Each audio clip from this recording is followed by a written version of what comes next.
નમસ્કાર વિદ્યાર્થી મિત્રો, સારથી સપોર્ટ યુટ્યુબ ચેનલમાં આપ તમામ મિત્રોનું હાર્દિક સ્વાગત છે। તો વિદ્યાર્થી મિત્રો, બનાસકાંઠા શાળા વિકાસ સંકુલની અંદર આજે ધોરણ 12ની અંદર ભૂગોળ વિષયનું પેપર લેવાઈ ગયું છે। તો આજના વિડીયોની અંદર આપણે એનું સંપૂર્ણ સોલ્યુશન કરીશું। તો વિડીયોને તમે સ્કીપ કર્યા વગર અંત સુધી જોતા રહેજો અને ચેનલ પર તમે ક્યાંકથી હરતા ફરતા પહેલી વાર આવ્યા હોય તો સબસ્ક્રાઇબ કરી લેજો। ઓકે, વધારે સમય ના લેતા વિડીયોની શરૂઆત કરીએ। તો સૌથી પહેલા વિદ્યાર્થી મિત્રો, તમને વિભાગ એ આવે છે। વિભાગ એ ટોટલ 20 ગુણનો છે અને આ 20 જે પ્રશ્ન છે એ એમસીક્યુ ટાઈપના પ્રશ્નો આવે છે, જેની અંદર પહેલો જ પ્રશ્ન તમને અહીંયા આપ્યો છે કે માનવ ભૂગોળમાં કેન્દ્ર સ્થાને છે ખાલી જગ્યા। તો એની અંદર જવાબમાં ડી આવશે, માનવ। બીજો પ્રશ્ન, ઇતિહાસ ઉપર ભૂમિના પ્રભાવને મહત્વ આપનાર ખાલી જગ્યા। તો એની અંદર જવાબમાં સી આવશે, બકલ। ત્યાર પછી આપણે આગળ વધીએ તો 3 નંબરનો પ્રશ્ન તમારી સામે છે કે ભારતમાં સૌથી ઓછી વસ્તી ગીચતા ધરાવતા કેન્દ્ર શાસિત પ્રદેશ કયો છે? તો એની અંદર જવાબમાં આવશે એ લક્ષદ્વીપ। ચોથો પ્રશ્ન, યહૂદીઓએ પશ્ચિમ એશિયાના રણ વિસ્તારમાં કયો નવો દેશ વસાવ્યો? તો એની અંદર જવાબમાં આવશે ઇઝરાયલ। પાંચમો પ્રશ્ન, લોકશાહીને સફળ બનાવનાર નિર્ણાયક પરિબળ ખાલી જગ્યા। તો એની અંદર જવાબમાં આવશે સાક્ષરતા। એના પછી, ભારતમાં તમાકુનો પાક લાવનાર પ્રજા ખાલી જગ્યા। તો એની અંદર જવાબમાં આવશે પોર્ટુગીઝો। એના પછી સાતમો પ્રશ્ન, જેનું કાર્ય ચિંતન, સંશોધન અને વિકાસ માટે નવા વિચારો આપવાનું છે એટલે ખાલી જગ્યા। તો એની અંદર જવાબમાં આવશે ચતુર્થક પ્રવૃત્તિ। એના પછી આઠમો પ્રશ્ન છે, ઇન્ટરનેટ આંતરરાષ્ટ્રીય વ્યવહારનું ઉદ્ગમ કેન્દ્ર કયો દેશ છે? તો એની અંદર જવાબમાં શું આવશે? તો કે USA। એના પછી નીચેનામાંથી કયા શહેરમાં આઈટીઆઈ ક્ષેત્રનું સંકુલ કાર્યરત નથી?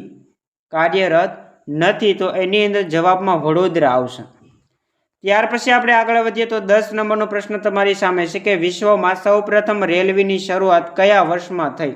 તો એની અંદર જવાબમાં આવશે 1825। એના પછી, પરિવહનનું કયું વાહન પ્રદૂષણ ફેલાવતું નથી? તો સાયકલ આવશે।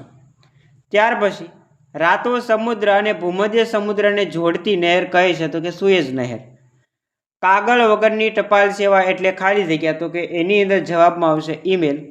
એના પછી, ખાલી જગ્યાને અદ્યતન કમ્પ્યુટરના પિતા તરીકે ગણવામાં આવે છે? તો એની અંદર આવશે બેબેજ। 15 નંબરનો પ્રશ્ન, ભારતમાં સૌપ્રથમ 1913માં કઈ ફિલ્મ રજૂ થઈ હતી? તો કે રાજા હરીશચંદ્ર। અને 10મો જે પ્રશ્ન છે, વિશ્વમાં સૌપ્રથમ રેલવેની શરૂઆત કયા વર્ષમાં થઈ છે? થોડો કન્ફ્યુઝ વાળો છે, તમે ડાઉટ જે હોય એ મને કોમેન્ટ બોક્સની અંદર જણાવજો। ઓકે, એના પછી 16મો પ્રશ્ન છે, કોલકાતા નદી બદર કઈ નદી પર આવેલું છે? તો કે હુગલી। એના પછી, સાર્કનું વડું મથક કયા શહેરમાં છે? તો કે કાઠમંડુ। 18મો પ્રશ્ન, રેલવે સેવા કયા પ્રકારની પ્રવૃત્તિ છે? તો એની અંદર જવાબમાં આવશે તૃતીયક।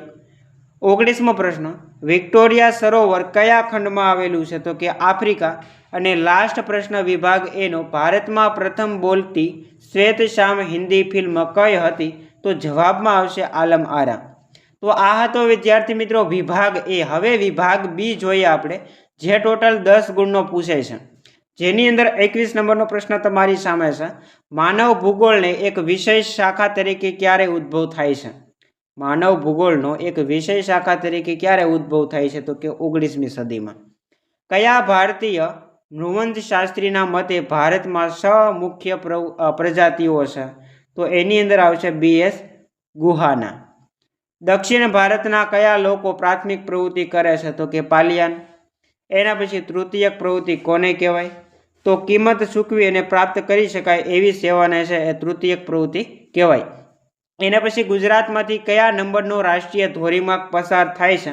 તો એની અંદર શું આવશે? તો કે ધોરીમાર્ગ નંબર 8। એના પછી, ગુજરાતમાંથી જિયોગ્રાફિયા જર્નાલિસ્ટ પુસ્તક કોણે લખ્યું છે? તો એની અંદર આવશે બર્નાર્ડ વેરિનિયસ। એના પછી, સંચાર તંત્ર કોને કહેવાય? તો એક સ્થળેથી બીજા સ્થળે માહિતી મોકલવા કે પ્રાપ્ત કરવાની જે વ્યવસ્થા છે એને સંચાર તંત્ર તરીકે ઓળખવામાં આવે છે। એના પછી, વિનિમય વ્યવસ્થા કોને કહેવાય? તો વિનિમય વ્યવસ્થા કોને કહેવાય? તો કે આપેલ વસ્તુ જે હોય એના બદલામાં કોઈ સેવા પ્રાપ્ત કરી શકાય તો એને વિનિમય વ્યવસ્થા તરીકે ઓળખવામાં આવે છે, જેમાં જરૂરિયાત મુજબની વસ્તુઓની પ્રત્યક્ષ આપ-લે કરવામાં આવે એને છે એ વિનિમય વ્યવસ્થા કહેવાય. એના પછી ભારતનો પ્રથમ ઉપગ્રહ કયો હતો તો કે આર્યભટ્ટ. અને છેલ્લે ગુજરાતના કયા કયા બંદર વચ્ચે ફેરી સર્વિસ ચાલે છે તો એની અંદર ઓખા છે, એના પછી બેટ દ્વારકા છે. આ બધું તમે એની અંદર લખી શકો. આ હતો વિદ્યાર્થી મિત્રો વિભાગ બી. હવે વિભાગ સી છે એના જવાબ આપણે નથી જોવાના. 2 ગુણના પ્રશ્ન આવે છે. ટોટલ આખો વિભાગ 16 ગુણનો છે. જો તમારે આ પેપર બાકી હોય ભૂગોળ વિષયનું તો તમને આ પેપર ખૂબ જ હેલ્પફુલ સાબિત થશે.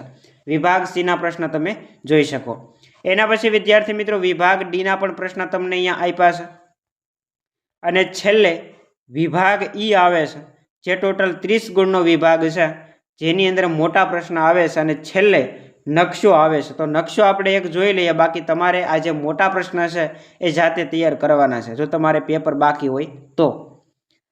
સૌથી વધુ સાક્ષરતા ધરાવતું રાજ્ય, તો નકશાની અંદર તમારે શું દર્શાવવાનું હતું તો કે કેરળ.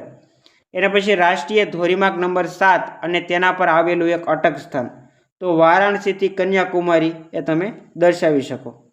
એના પછી સ્વર્ણિમ ચતુર્ભુજ યોજના માર્ગ દિલ્હી, કોલકાતા, ચેન્નઈ, મુંબઈ, આ બધું તમે લખી શકો. ફેરી બંદર માટેનું બંદર સલાયા અને કોઈ એક દરિયાઈ બંદર તો મુંબઈ તમે દર્શાવી શકો. તો આ તો વિદ્યાર્થી મિત્રો આજનું બનાસકાંઠા શાળા વિકાસ સંકુલની અંદર લેવાઈ ગયેલું ભૂગોળ વિષયનું પેપર. આશા રાખીશ વિડીયો પસંદ આવ્યો હશે. વિડીયો પસંદ આવ્યો હોય તો લાઈક કરો, શેર કરો અને ચેનલ ઉપર નવા હોય તો સબસ્ક્રાઈબ કરો. મળીએ દોસ્તો આવા જ નવા વિડીયો સાથે. જય હિન્દ, જય ભારત.